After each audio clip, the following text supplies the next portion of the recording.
Hello प्यारे विद्यार्थियों, मैं हूं एस चंद्रावत। स्वागत है सभी का आदर्श एजुकेशन ग्रुप के इस ऐप के ऊपर। सभी प्यारे विद्यार्थी बिल्कुल कुशल होंगे और अपनी पढ़ाई को सुचारू रूप से जारी रखे हुए होंगे और बिल्कुल नोट्स अपने प्रिपेयर कर रहे होंगे।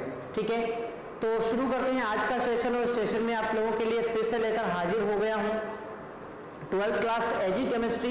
और इस 12th क्लास की कृषि रसायन के अंतर्गत मैं आप लोगों को पढ़ा रहा हूँ लेसन 12 दुग्ध रसायन। ठीक है, दुग्ध रसायन डेयरी केमिस्ट्री के बारे में अपनी बात चल रही थी और अपन ने दूध के बारे में कुछ सामान्य सी बातें, साथ ही दूध के अवयवों के बारे में बात की थी पिछले सेशन में। सभी विद्यार्थियों ने वो सेशन बिल्कुल कंप्लीट कर लिए होंगे। अब देखो प्यारे विद्यार्थियों, अपन ने बात की है दूध के बारे में, और दूध जो होता है, इस दूध के अंदर कौन कौन से घटक होते हैं, इनकी चर्चाएं अपने पास चल रही है, तो इनको अपन विस्तार पूर्वक यहाँ पर कंप्लीट कर रहे हैं। सबसे पहले दूध के अंदर सबसे महत्वपूर्ण घटक होता है दुग्ध वसा। दुग्ध वसा के बारे में बहुत अच्छे से विस्तार पूर्वक चर्चा अपन कर चुके हैं। साथ ही दूसरा घटक होता है लैक्टोज या दुग्धम, और इस दुग्धम के बारे में भी अपनी पिछले सेशन में बात हो चुकी है। ठीक है, अब देखो प्यारे विद्यार्थियों, अपन ने बात की है पिछले सेशन में कि दुग्धम या लैक्टोज जो होता है ये क्या करता है। दुग्धम या लैक्टोज जो होता है ये आपका जो दूध होता है उसको मीठा करने के लिए जिम्मेदार होता है। यानी दूध के मीठेपन के लिए जिम्मेदार कौन होता है? लैक्टोज होता है। और ये जो दुग्धम या लैक्टोज है, ये लैक्टोज एक द्विशर्करा अणु है, द्विशर्करीय अणु है। मतलब इसको यदि अपन तोड़ते हैं तो लैक्टोज के विखंडन से दो अणु शर्करा के बनते हैं, एक बनता है ग्लूकोज और एक बनता है गैलेक्टोज। ठीक है, तो ये होता है आपका ग्लूकोज के बारे में बात, लैक्टोज के बारे में बात या दुग्धम के बारे में बात। ठीक है मेरे विद्यार्थियों, अब दुग्धम के अपन बारे में बात करते हैं तो अगला टॉपिक आता है अपना इसी के अंदर, और वो है लैक्टोज या दुग्धम का पोषक महत्व। यानी कि ये कहाँ किस प्रकार से पोषण ये प्रदान करता है अपने शरीर को, तो उसके बारे में अपन बात करेंगे। लैक्टोज या दुग्धम का पोषक महत्व। ठीक है मेरे विद्यार्थियों, तो सबसे पहले बात करें अपन तो पहला महत्व देखो, दूध के अंदर ऊर्जा के मान में वृद्धि करता है कौन? लैक्टोज, क्योंकि एक प्रकार का कार्बोहाइड्रेट है। आपको पता है कि दूध के अंदर ऊर्जा का मुख्य स्रोत कौन होता है? वसा होती है, दुग्ध वसा।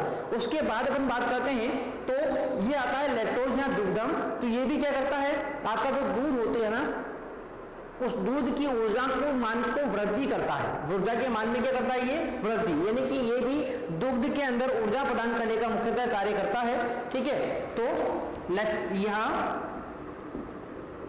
दूध के ऊर्जा मान में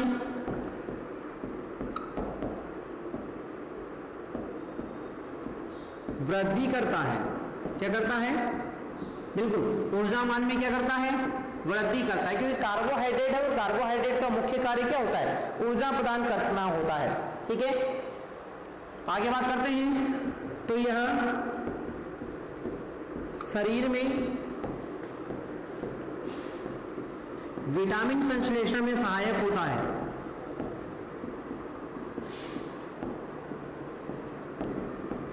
विटामिन संश्लेषण में सहायक होता है, यानी कि दुग्धम जो होता है ना, लैक्टोज जो होता है, ये अपने शरीर के अंदर विटामिनों के निर्माण में, ठीक है, विटामिन के संश्लेषण में सहायता करता है कौन? लैक्टोज या दुग्धम। नेक्स्ट बात करते हैं अपन थर्ड। तो तीसरा महत्व इसका क्या होता है? तो यह आंत द्वारा कैल्शियम व फास्फोरस के अवशोषण में सहायक होता है। ठीक है, तो देखो भाई, ये आपके कैल्शियम और फास्फोरस के अवशोषण में सहायक होता है, सहायता करता है। ठीक है, आगे बात करते हैं तो यह आंत में लैक्टिक अम्ल उत्पन्न करता है, जो देखो यह आंत में लैक्टिक अम्ल उत्पन्न करता है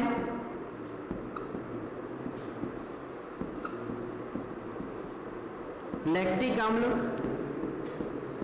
उत्पन्न करता है। यानी कि ये जो लैक्टोज होता है ये आपका क्या करेगा, ये आंत में लैक्टिक अम्ल उत्पन्न करता है जो अम्ल उत्पादक जीवों के विकास को प्रोत्साहित कर पैथोजेनिक जीवाणुओं की वृद्धि को रोक देता है। यानी कि ये क्या करता है, ये अम्ल उत्पादक जो जीवाणु होते हैं, जो अम्ल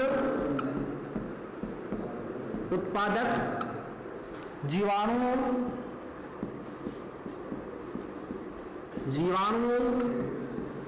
के विकास को प्रोत्साहित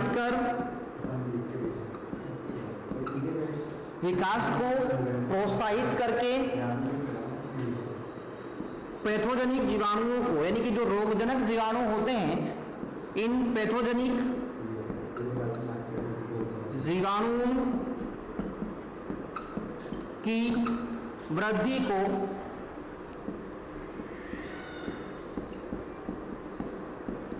रोकता है। ठीक है, इसका एक और कार्य हो गया है, ये क्या करेगा, अम्ल उत्पन्न करेगा, लैक्टिक अम्ल उत्पन्न करेगा, और इससे क्या होगा, जो अम्ल उत्पन्न करने वाले जीवाणु होते हैं उनके विकास में वृद्धि होगी। और ये एसिड क्या करता है, ये जो भी हानिकारक जीवाणु अपने शरीर के अंदर प्रवेश करते हैं उन हानिकारक जीवाणुओं को नष्ट करने का कार्य करेगा कौन, ये लैक्टिक अम्ल।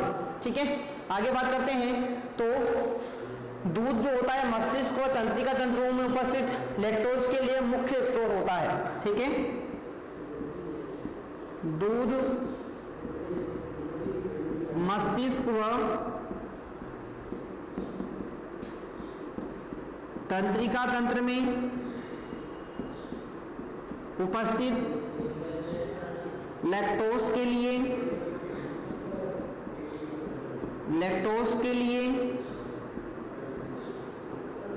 मुख्य स्रोत होता है।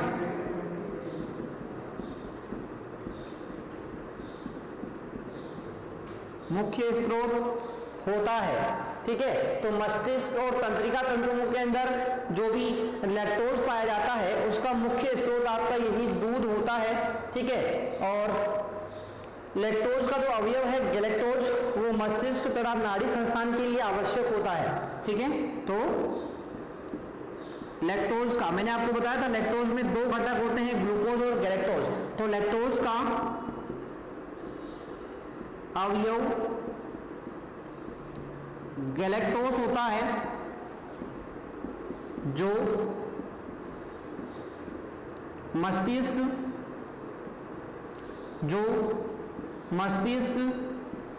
एवं नाड़ी संस्थान के लिए, इन तंत्रिकाओं की बात कर रहे हैं अपन, नाड़ी संस्थान के लिए आवश्यक होता है।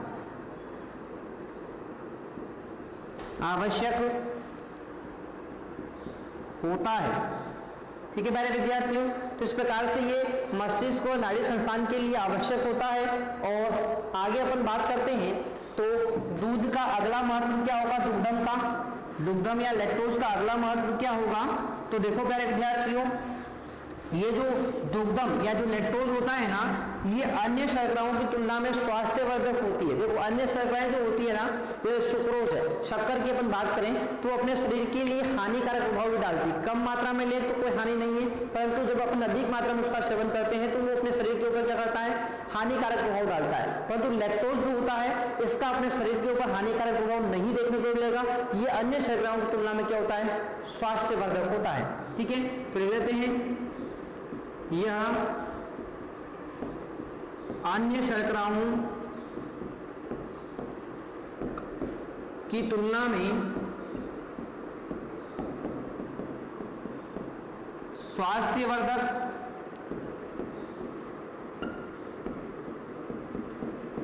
होता है। ठीक है मेरे विद्यार्थियों, तो ये है अपने जो दूध के अंदर पाए जाने वाले लैक्टोज या दुग्धम के पोषक महत्व जो मैंने आप लोगों को यहाँ पर बता दिए हैं। ठीक है, आशा करता हूँ सभी प्यारे विद्यार्थियों को ये लैक्टोज के पोषक महत्व तो बिल्कुल याद हो गए होंगे।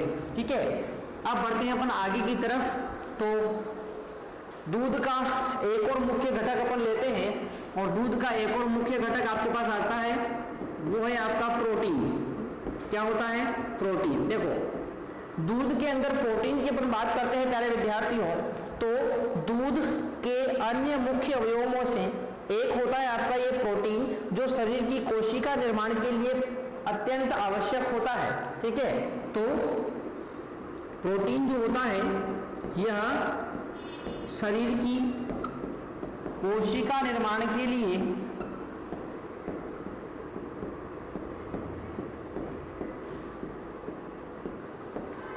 अति आवश्यक होता है।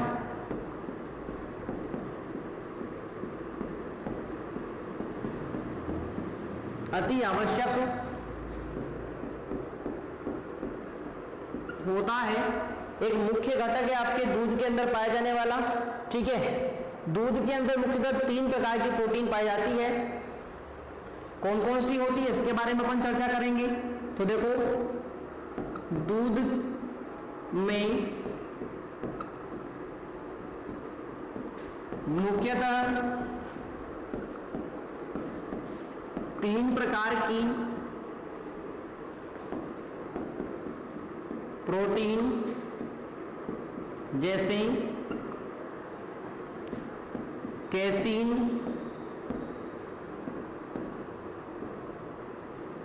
एल्ब्यूमिन तथा ग्लोबुलिन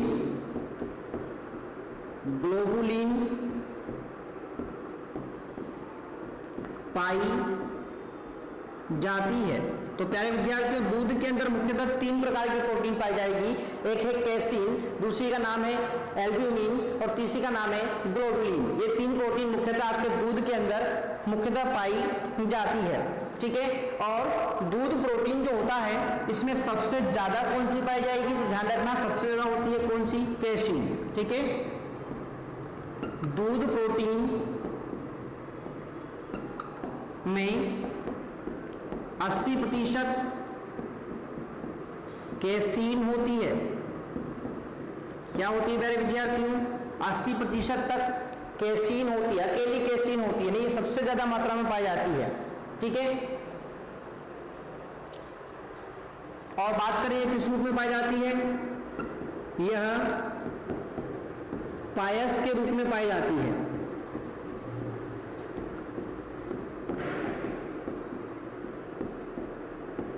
पायस एक प्रकार का कोलाइड होता है, तो कोलाइड रूप में मुख्यतः ये दूध के अंदर प्रोटीन पाई जाती है। ठीक है, आगे बात करते हैं।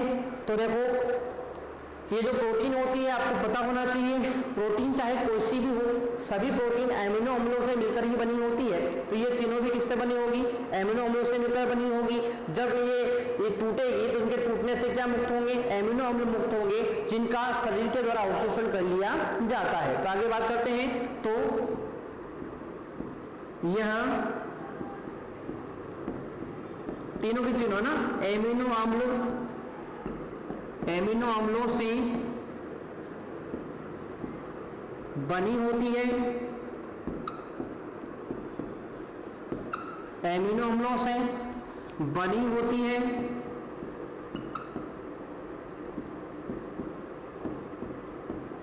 इनके विघटन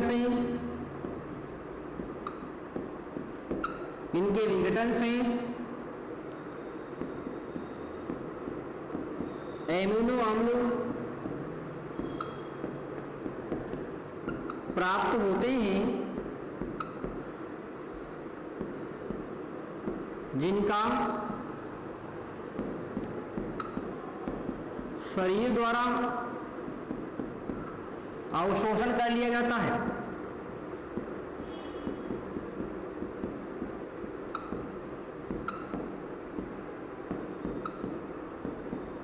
अवशोषण कर लिया जाता है। ठीक है, तो इनका जो है अवशोषण कर लिया जाता है। आगे बात करते हैं। आप लोग पूछेंगे कि भाई जो दूध होता है उसका रंग सफेद किसके कारण होता है, तो आप लोग ध्यान रखेंगे दूध का रंग सफेद इस कैसीन के कारण ही होता है। ठीक है, तो लिख देता हूं मैं इसको भी, दूध का सफेद रंग कैसीन प्रोटीन के कारण ही होता है। कैसीन प्रोटीन के कारण ही होता है। तो आप लोग पूछेंगे कि दूध का रंग सर सफेद क्यों होता है, तो वो इस कैसीन प्रोटीन के कारण ही होता है। ठीक है, आगे बात करते हैं अपन। तो दूध में कैसीन की मात्रा 2.0 से 3.5 तक पाई जाती है। ठीक है, दूध में कैसीन की मात्रा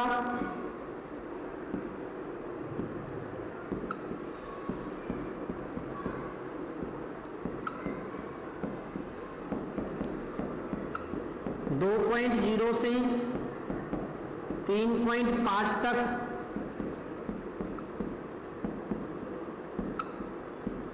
पाई जाती है। ठीक है, अब गाय के दूध में और भैंस के दूध में अपन बात कर लेते हैं प्रोटीन के बारे में। तो गाय के दूध में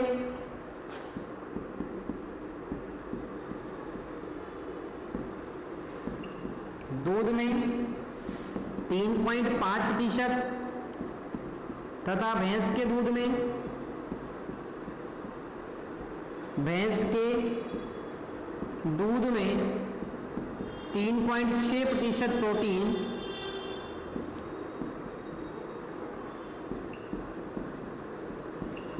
पाई जाती है। ठीक है, तो गाय के दूध में 3.5%, भैंस के दूध में 3.6% प्रोटीन पाई जाती है। ठीक है, तो प्यारे विद्यार्थियों, ये बात होगी अपनी प्रोटीन के बारे में, यहाँ पर जो दूध के अंदर मुख्य अवयव के रूप में उपस्थित होती है। ठीक है, अब पूछा जाता है कि ये जो कैसीन आप लोगों ने बात की है कि भाई प्रोटीन के अंदर तो सबसे ज्यादा कैसीन ही पाया जाता है। ठीक है, तो इस कैसीन की उपयोगिता क्या क्या होती है, इसके बारे में अपन यहाँ पर चर्चा कर लेते हैं। यानी दूध के अंदर प्रोटीन की क्या उपयोगिता है, इसके बारे में अपन यहाँ पर चर्चा करने वाले हैं। ठीक है, तो हेडिंग है कैसीन की पोषक उपयोगिता। कैसीन की पोषक उपयोगिता। ठीक है प्यारे विद्यार्थियों, अब देखो भाई, ये जो प्रोटीन होती है इसमें सभी प्रकार के अनिवार्य अमीनो अम्ल पाए जाते हैं। ठीक है, तो इससे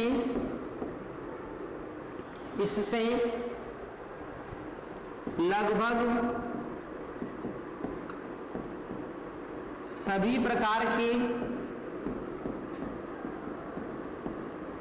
एमिनो अम्ल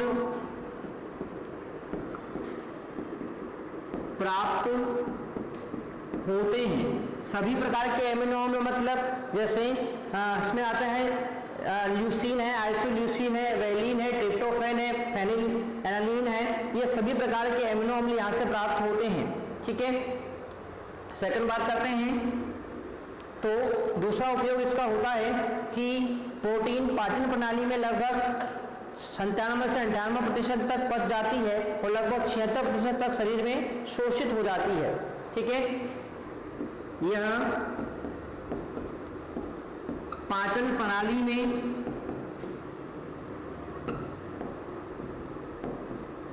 (97 से 98% तक पच जाती है। यानी इसका पाचन बहुत सरल होता है, आसानी से यह पच जाती है तथा लगभग 76% तक शरीर में शोषित हो जाती है। शरीर के अंदर शोषित, यानी ये बहुत सरलता से पचने वाली प्रोटीन है, आसानी से अपने शरीर के अंदर अवशोषित हो जाएगी। ठीक है, अगले उपयोग के बारे में बात करते हैं। तो अगला उपयोग होता है यह आयोडीन तथा भारी धातुओं से संयुक्त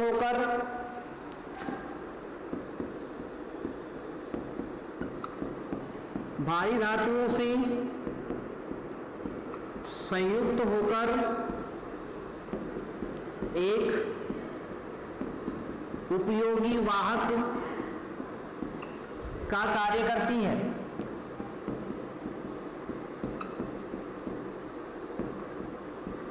उपयोगी वाहक का कार्य करती है। और लास्ट उपयोग की बात करते हैं तो कैसीन जो प्रोटीन होती है इससे फास्फोरस व कैल्शियम भी प्राप्त होता है। इससे कैल्शियम व फास्फोरस भी प्राप्त होता है।